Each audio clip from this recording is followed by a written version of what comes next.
Hello everyone and welcome back to my stream. This is Nick Roller One here. Today we're going to be playing some Spirits in Pioneer, but we're doing an IKORIA update here. The new card is Jubilant Skybonder. So Jubilant Skybonder says it's a 2/2 for 1 and a hybrid Azorius and a hybrid Azorius. For a 2/2 flyer, human wizard, so it's not a spirit unfortunately, but it has something that we really care about. It says creatures you control with flying have spells your opponents cast that target this creature costs 2 more to cast. So that's important because just anytime you can tax your opponent, it will be always very, very nice in this kind of tempo build.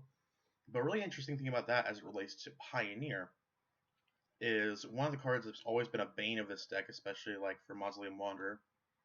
Not for Spellcore, but for Mausoleum Wanderer, is Abrupt Decay. It's an early game answer that is very hard to deal with unless I have Spellcore, because they can't really answer otherwise because the phrase can't be countered. But this doesn't counter it. Unlike other cards that say, whenever you target this, pay an extra X unless otherwise it's countered.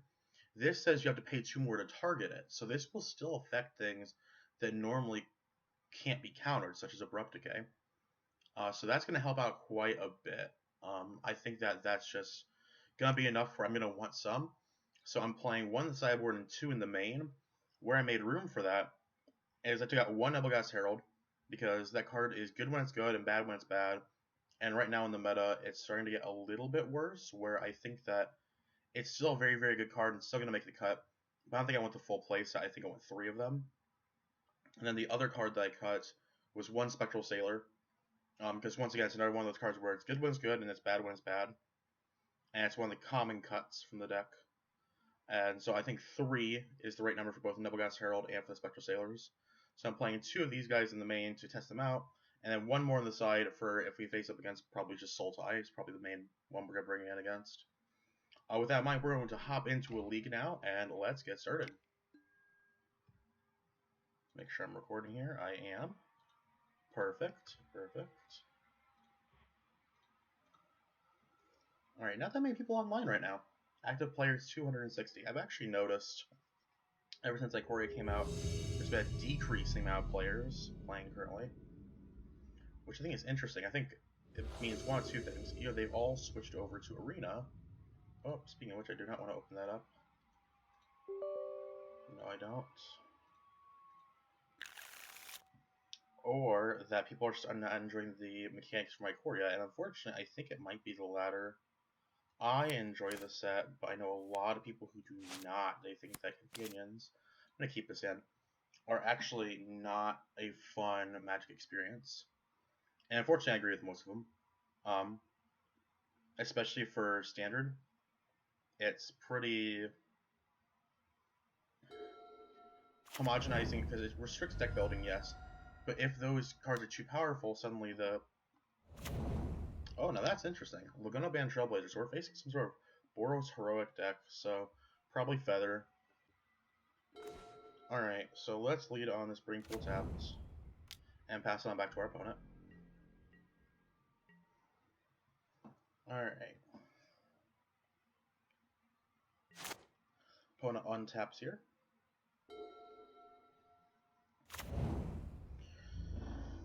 Swiss rolls. Yeah, because companions are so good. I agree they aren't fun, especially in Modern. I absolutely agree. The problem is that you want something where it's going to restrict deck building enough where they don't want to play it. So finding that balance of playability is where you really need to be, and they're not there yet. Okay, so they play an untapped land and pass it back to us. I refuse to believe that they have nothing. So I'm going to wait on this Rattle Chains and not play with the Supreme Fan like I normally would here. Simply because I think they probably just have a Reckless Rage. Because the fact they didn't play a creature or a buff spell, and they're in a Boros Heroic deck, that screams removal to me. And so we're just going to pass it on back to them and not give them a target for this Reckless Rage yet.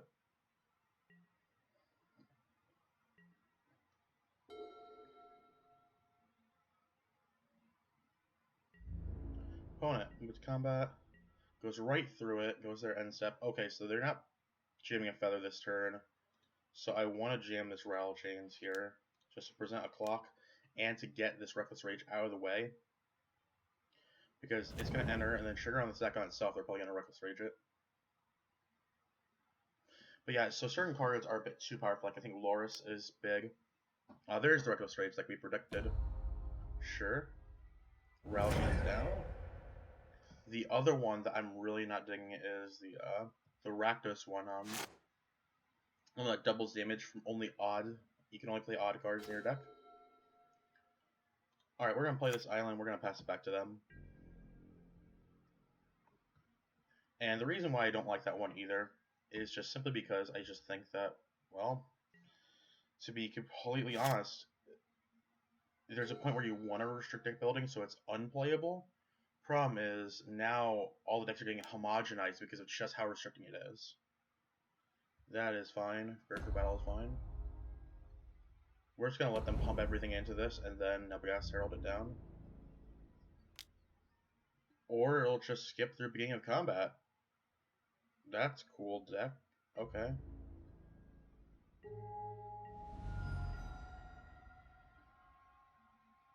They left up another mana. I'm going to untap here. I'm not under enough force where I feel like I really need to commit now. Need that land drop there. See what our opponent does here. If they move to combat, we're flashing at the Nabagast Herald. Why is it not giving me priority at beginning of combat?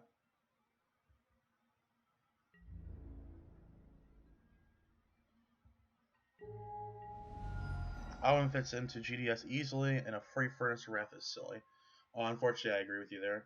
Alright, we are going to flash in this Nabagast Herald now, simply because we just... I don't know why my settings were like that to not stop the beginning of combat. They normally always are. So I don't know what's going on here.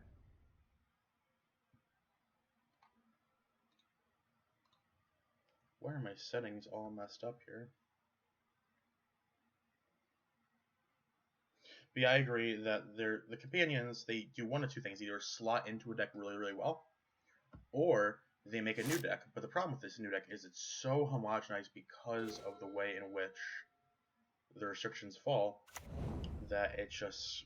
I'm not a fan of it. All I know is I played a challenge recently in Pioneer, and man, I felt like either I was restricted to the point where my deck was unplayable, but then other decks felt so much more overpowering than they normally do. So I feel like that just the difference in power levels is way too vast. Yeah, it's also I think the mechanic of Companion is just a little bit too strong. I think like everything else, I like Mutate quite a bit. They're gonna move to combat. We're gonna say sure thing.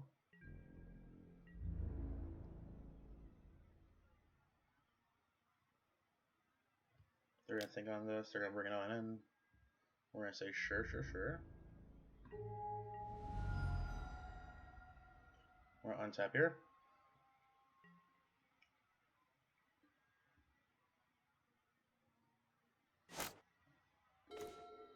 Rattle Chains. That's a very good draw for us.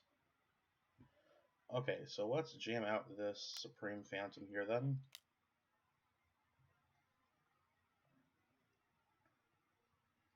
Just to try and bait something using this Rattle Chains. Then also we're able to now tap down the other guy. Move to combat. Bring it on in for 3. Lures is some fun, but so boring to play against. Might be more boring than Astrolabe or Uro. At least the decks start playing Astrolabe and Uro, although the deck itself is...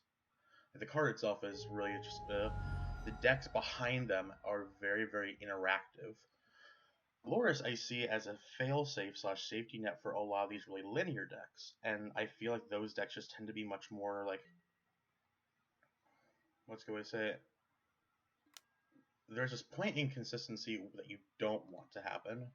You don't want it to become so consistent that the play patterns all are just the same. it's the same issue with a lot of different things that we see. Like, so take for example, we hated certain decks, like decks that we don't like facing, because they're boring many times. And I don't feel those decks are boring, but I feel these Loris decks are, because like I said, they're just a failsafe for a lot of decks that normally should have a natural pitfall.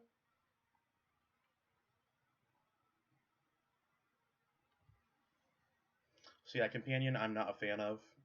Um, I think it's a great idea in theory, but perhaps not realistically.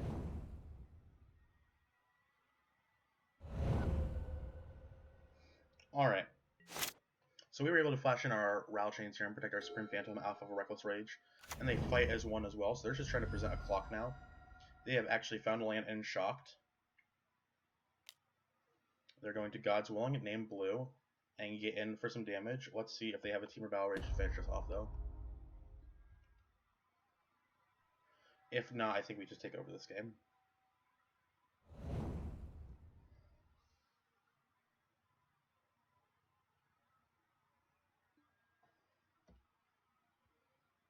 Alright. Show us the Battle Rage. Or Titan Strength plus one other card. There's the Battle Rage. Alright, we are dead. I guess I just think most of the Simic card design recently is boring. That being Euro Astrolabe was just a mistake. I don't think Euro was actually a mistake. I think that it's a very, very good card. But I actually really like Escape. I just want to play a little bit of Crux and a little bit of Euro here and there. Because you have to feed your graveyard. And unlike, think of other cards that normally feed off your graveyard, like think Hogak. You can't really power this out very, very fast. And also, these cards can be very, very grindy. They don't finish the game like that. Now, if it had Trample or something, yeah, absolutely, I agree.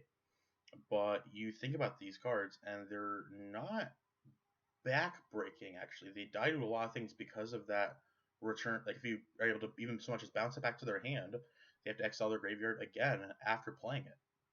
It's really interesting to see. Alright, anyways, back to the current match at hand. We want these deputies, and we want these permeating masses. And I think that's really all we really want here. Actually, I want to try out this guy, because they got Reckless Rages here. What cards do not feel good? We're going to take out our Eagles. Reason being is it's just a 3-drop that doesn't do anything. So we just don't really want that. Other cards that do not feel good here. We got 2 more cuts to make. Selfless Spirits are pretty safe to cut here. Mainly because you're just not... Selfless Spirit's really, really good when you have a massive board and you're trying to protect all of it. You're trading one threat for another threat you care about slightly more. I'd rather just have more threats that I care more about. Oh, deck, why do you do this to me? I want it so bad because it has the Permeating Mass and the Mausoleum Wanderer. But we're on the play with a 1-lander. I'm going to have to mulligan this. That's the Spirit deck. It has exactly what we asked for.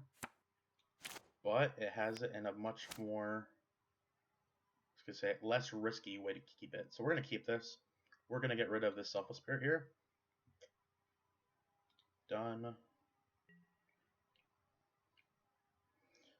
I wish it cost more than 5 cards. I think 5 is an appropriate number. I think 5 is just appropriate. Because, keep in mind, it's 5 not counting itself. So, it's kind of hard for them to do it. Like, so, for example, everyone's like, you can cast Euro on turn 3. Well, ish. You can cast Euro on turn 4, but, like, you have to have a pretty big setup for it. I don't know, I think it's a pretty fair card, especially in Pioneer here where we have cards like Brazen Borrower that just are saying, like, yeah, sweet, okay, dude. You want to do it again? Alright, favorite hoplite. That's the one we didn't want to see here. Alright, well, let's shock in this Hallowed Fountain. So, yes. We're going to move to combat and actually swing for one here. Normally, this Permeating Mass would just say permanently on defense. However, favorite hoplite says that's going to prevent all damage dealt to it. So it's never going to turn into a permanent mass. So it's not actually threatened by our permanent mass here. And so this is the one threat that lines up very, very well versus permanent mass.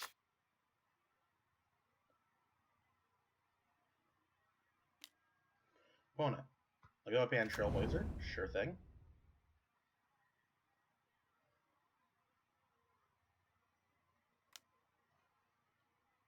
Up to 2 different creatures. Sure. Gird for battle here from our opponent. They get big. Okay.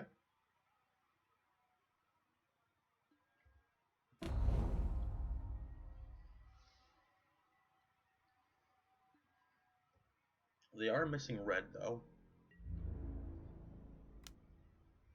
Bring it in for 3. We're going to say absolutely and take it.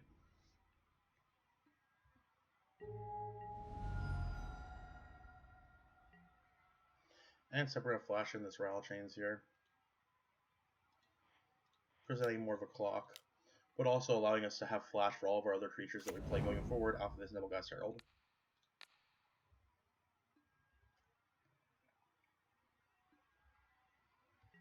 Alright, go back to our turn here. Temple Garden, we're going to play this Glacial Fortress.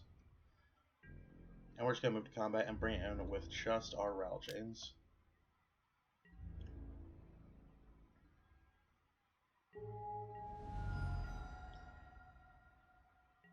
And pass it on back to our opponent.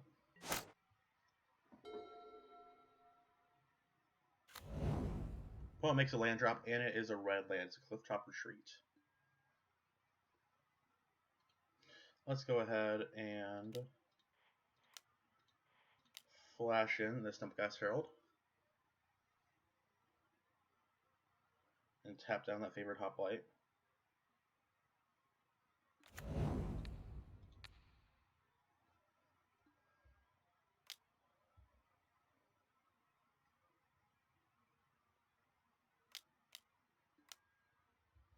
They cast a Feather. Okay.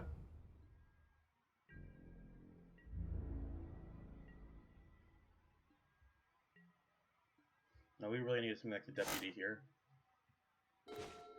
Supreme Phantom. Alright, well, let's go ahead and play this Temple Garden tapped. And then we are just going to pass it back to our opponent.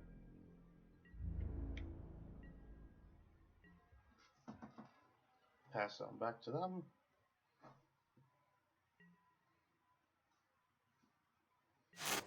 Yeah, Feather is a very, very rough matchup for us.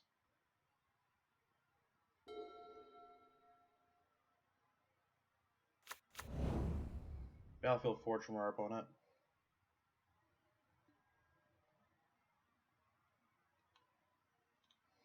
So, yes, let's enter combat. Let's flash in our Mausoleum Wanderer.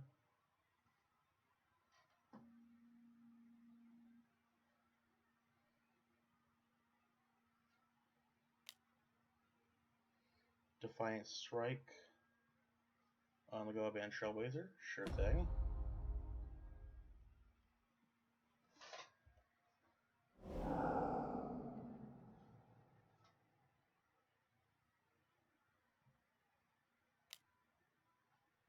Keep buffing up this Grand Trailblazer. That's alright.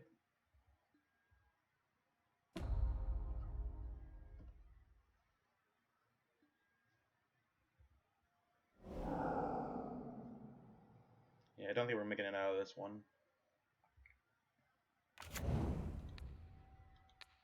Tap down the Golden Trailblazer.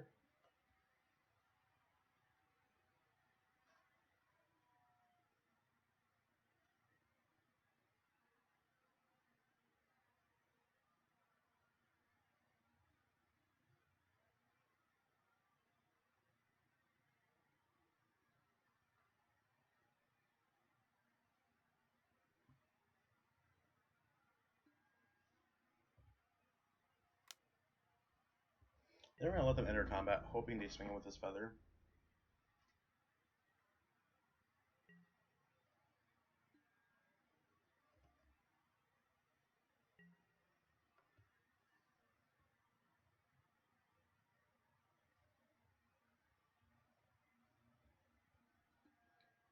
Alright, we're going to say okay to these triggers and just untap with...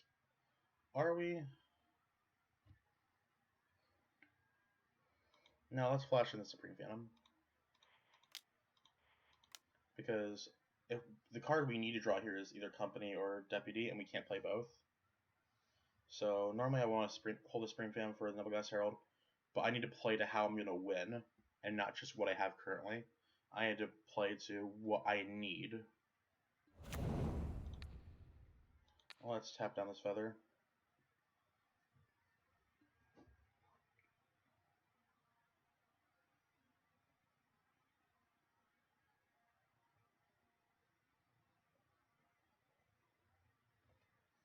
Opponent here, thinking on this.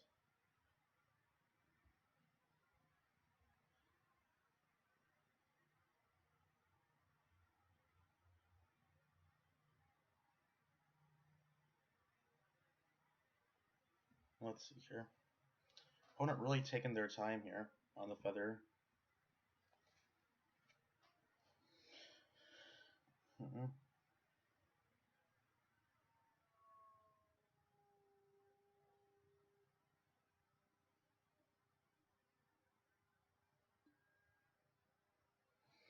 Yep, they say okay.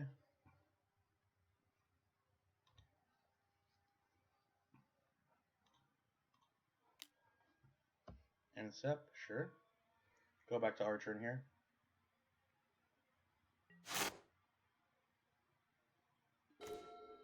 Draw a Spellcaller. Okay. So let's move to combat.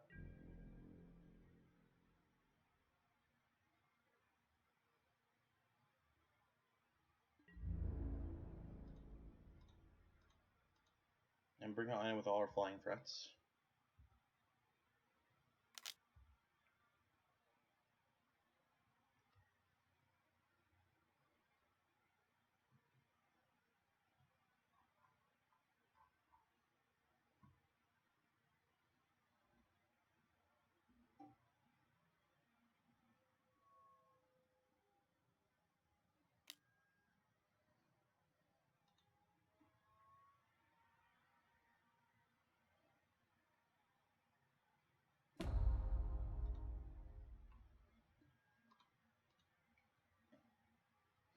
We're going to say sure this is Defiant Strike even though we have the Spellcaller because that's just not the card we care about.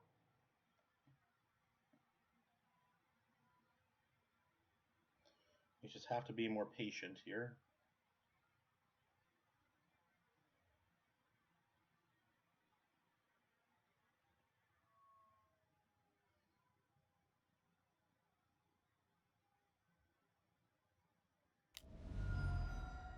Reckless Rage. Now that one we do care about.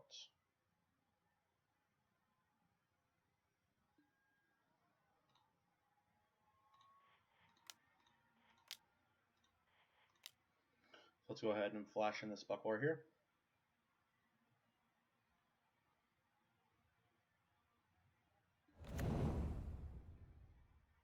And we got her, we're just going to tap down this favorite Hoplite because why not?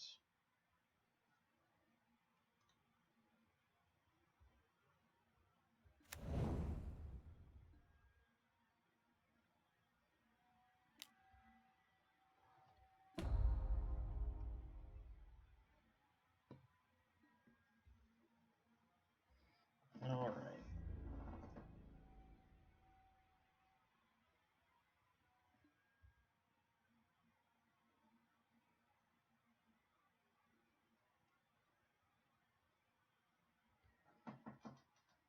Let's see here.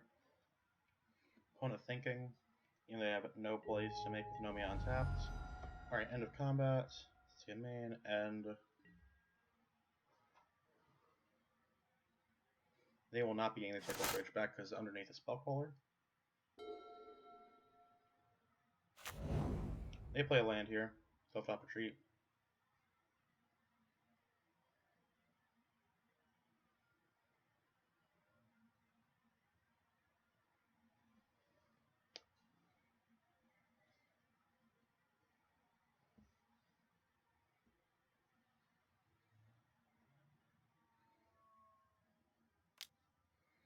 God's willing on the Go Band Trailblazer. Okay.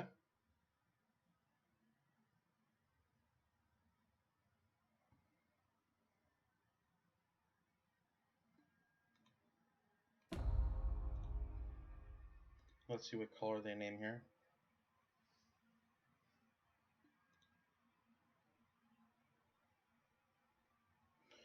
Protection from green. Okay. Puts one to the bottom.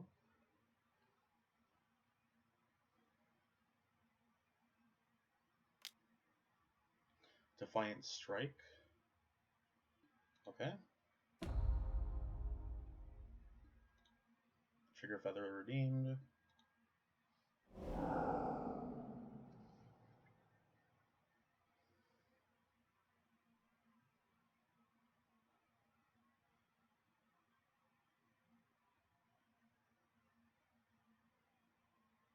Now let's see what they play. Battle Rage there. Sure thing.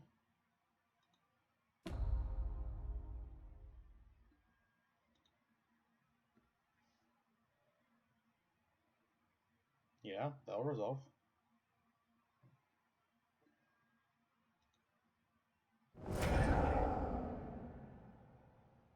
Yeah, they have us here. So they get to cast this other Reckless Rage, and we can't counter because this is only a 2.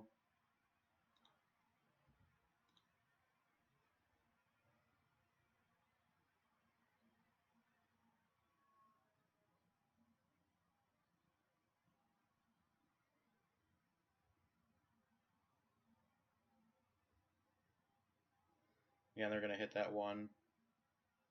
And yeah, that's going to be lethal. Yep, we are dead. Alright.